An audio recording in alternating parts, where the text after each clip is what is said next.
The first period refers to the time from 1751 when Dr. Wall, himself a clever chemist and skilled artist, and William Davis and 13 partners founded the first Worcester porcelain factory until 1783 when Thomas Flight purchased the factory.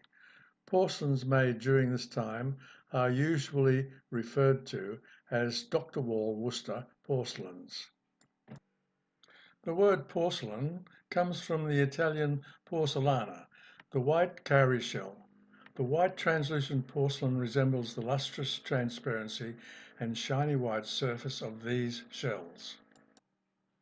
The Worcester factory was originally called Worcester Tonquin Manufactory. One of the 13 partners, Richard Holship, took out a lease on the old Tudor-style mansion, Wormstree House, on the banks of the Severn River.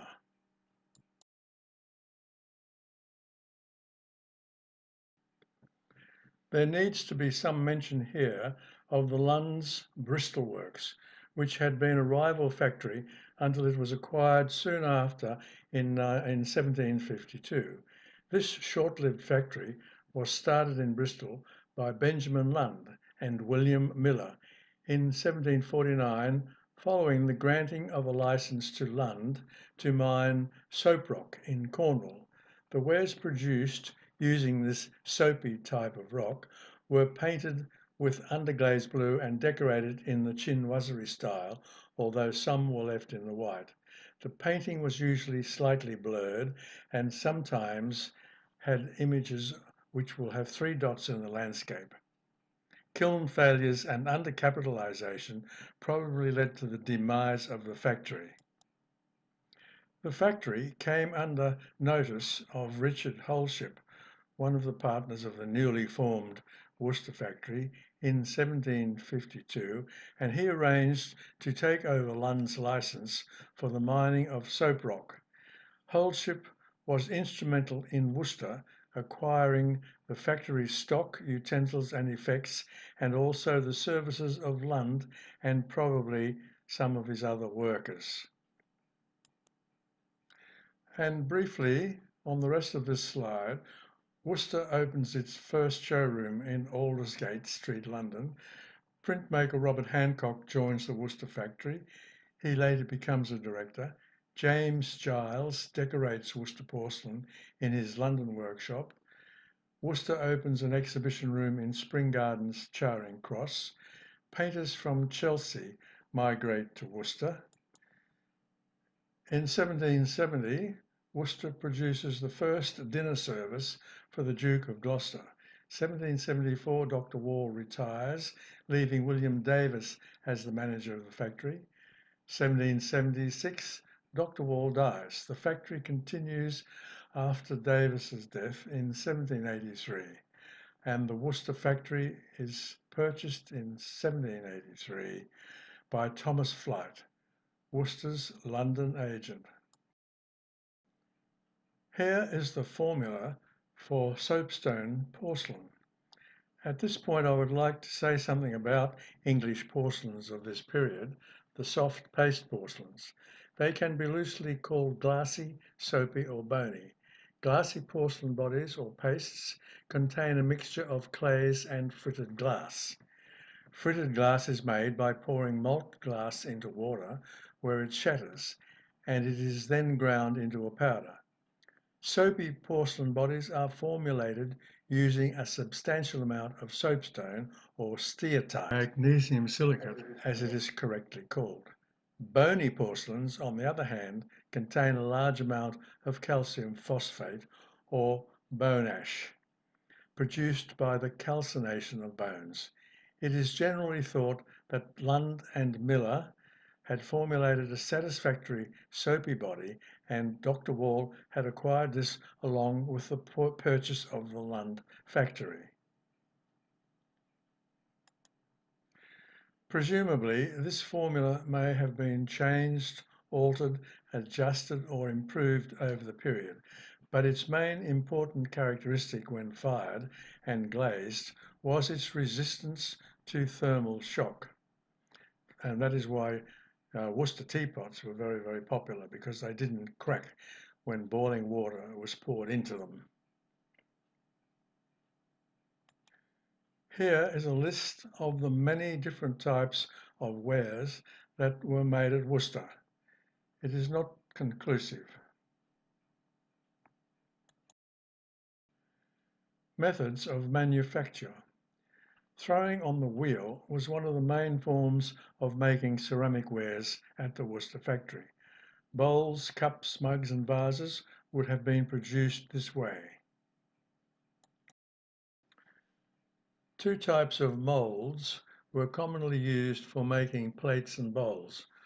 On the left is a hump mould, or it's also called a flop mould. The middle mould is the type of mould used for jollying cups and bowl shapes. The slump moulds were also used to make plates and bowls. A thin slab of clay would be rolled out and slumped into the mould, then jollied and turned out when leather hard. The illustration shows you the two semi-mechanical methods of jollying and jiggering. Wares were also produced using press moulding. A mould was made from an original shape. It was usually a two-piece mould. The clay is pressed into both sides of the mould. The edges of the clay are then scored and slurried. Then the two sides are pressed together. After a few minutes, the mould is opened and the piece is taken out. Many pots were made this way, particularly sauce boats. Press moulds were made in pitcher clay, wood, and sometimes metal. Plaster of Paris moulds, like the ones in this photo, were not used at Worcester during this period. Early moulds were often carved to produce moulded finishes after silver shapes of the period. Samuel Bradley, a Worcester silversmith, who is held to have supervised the making of many of the moulds, since the raised decorations all have a character much like those of the silver of the period. Glaze is a mixture of glass-forming materials, such as silica and alumina, plus a flux, which could be sodium, calcium, potassium, and lead oxide. At the Worcester factory, pots were dipped in the glaze and pegged, which means that the inside of the foot rim was scraped clean of the glaze with a sharp peg, and the foot rim was wiped clean with a sponge. The result of this pegging is a noticeable characteristic of Worcester porcelain. After the pieces were finished and dried, they were bisque fired at the porcelain forming temperature of about 1120 degrees centigrade. Underglazed decoration was then done and the pieces were refired at a lower temperature to seal the decoration. They were then glazed and fired for a third time. Further firings were needed for enamelling and gilding at temperatures from about 550 to 800 degrees centigrade. As a rule, Worcester porcelains were glaze-fired in saggers. Traditionally, saggers were made primarily from fire clay.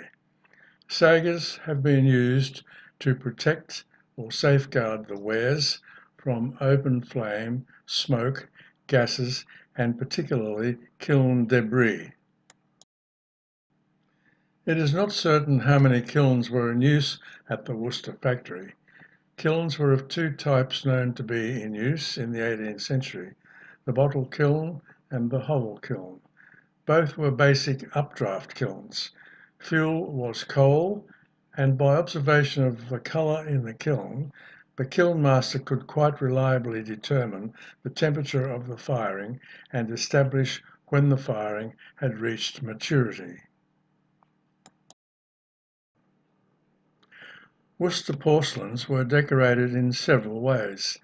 They were hand-painted in underglaze cobalt blue or transfer printed in either underglaze or on glaze. On glaze enamelling was done in both monochrome and polychrome colours. Two particular techniques are mentioned here of dry blue enamelling and penciling, which will be described later.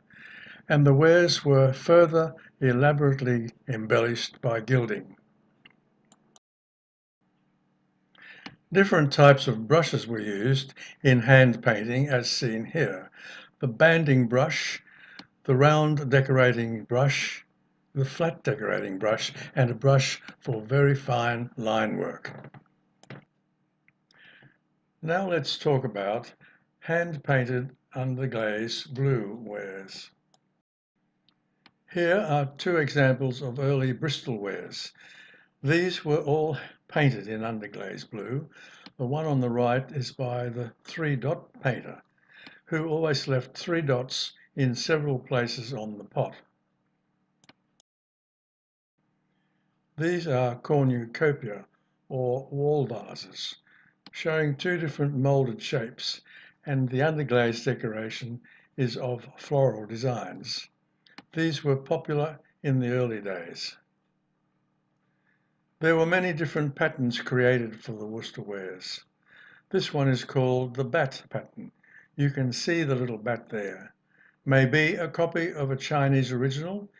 Imported Chinese ceramics from the period, Ming and Qing, were greatly copied on early English porcelains. The chrysanthemum pattern, hand-painted on a moulded bowl and saucer. This is an example of a moulded plate known as the Blind Earl pattern, which has been hand-decorated in underglaze blue.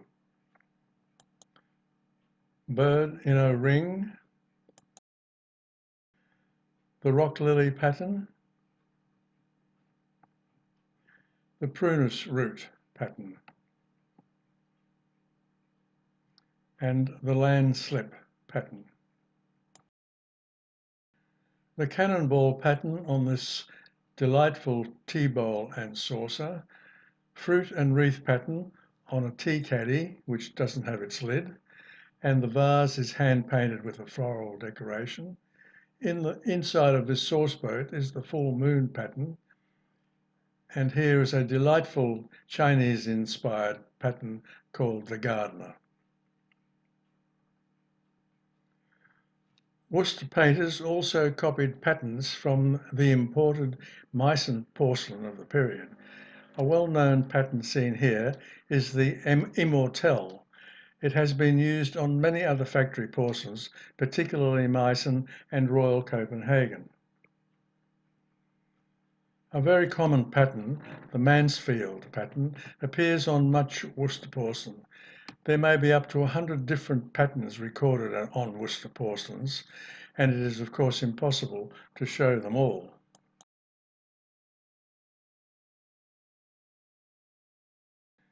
Here we see both sides of a bowl painted with the precipice pattern, another Chinese style decoration. Mother, child and man fishing. An early hand-painted moulded sauce boat. This is a rarer piece of Worcester porcelain, an asparagus server, with a delightful design called piece of fruit. In my next video, I will talk about on-glaze transfer printing and other decorative methods which were applied to Worcester porcelains.